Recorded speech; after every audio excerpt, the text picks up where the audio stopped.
Fellow South Africans and the peoples of the world at large, I want also to make a contribution whether South Africans are xenophobic in nature.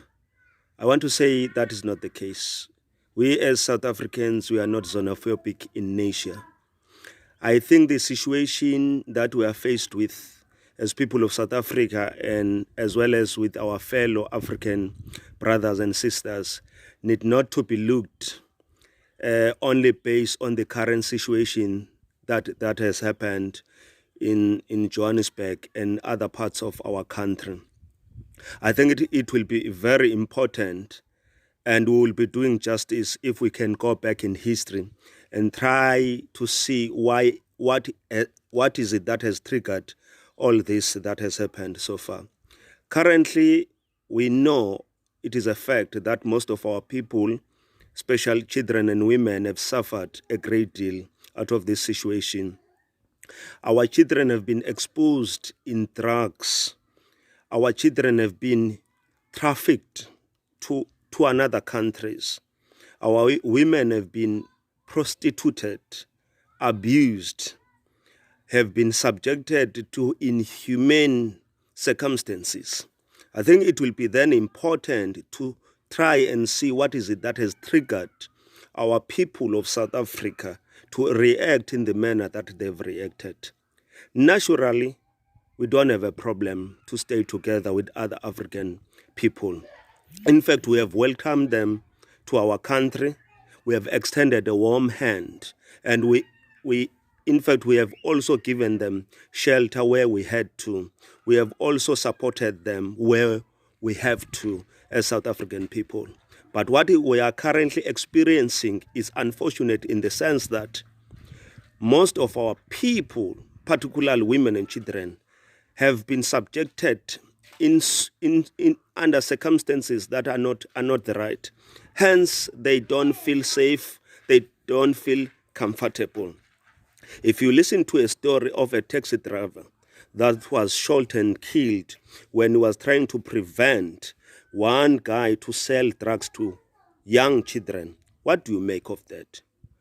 What is it that you need to do as a person, as a human being, as a father, as a mother? What is it that you need to do? I think government need to take strong action in addressing some of these issues. We have been triggered or provoked by a number of things that have happened in our country.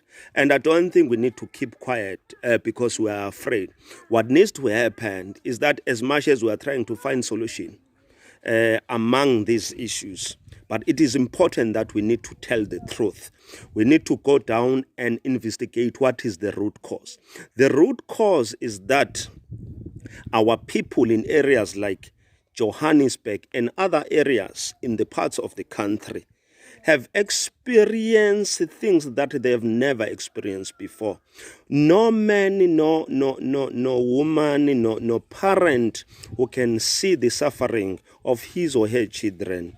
When you give children drugs, when you human traffic them, when you expose them in conditions that we find most of them in them, what is it that they need to do? Really, as much as we want to correct the situation that we find ourselves in, but I think we need to be truthful and honest in the manner in which we are handling everything.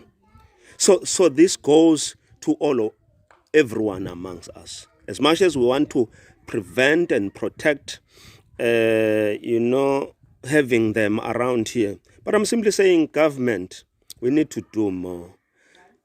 People of South Africa, they should come first. They need to feel safe within their spaces.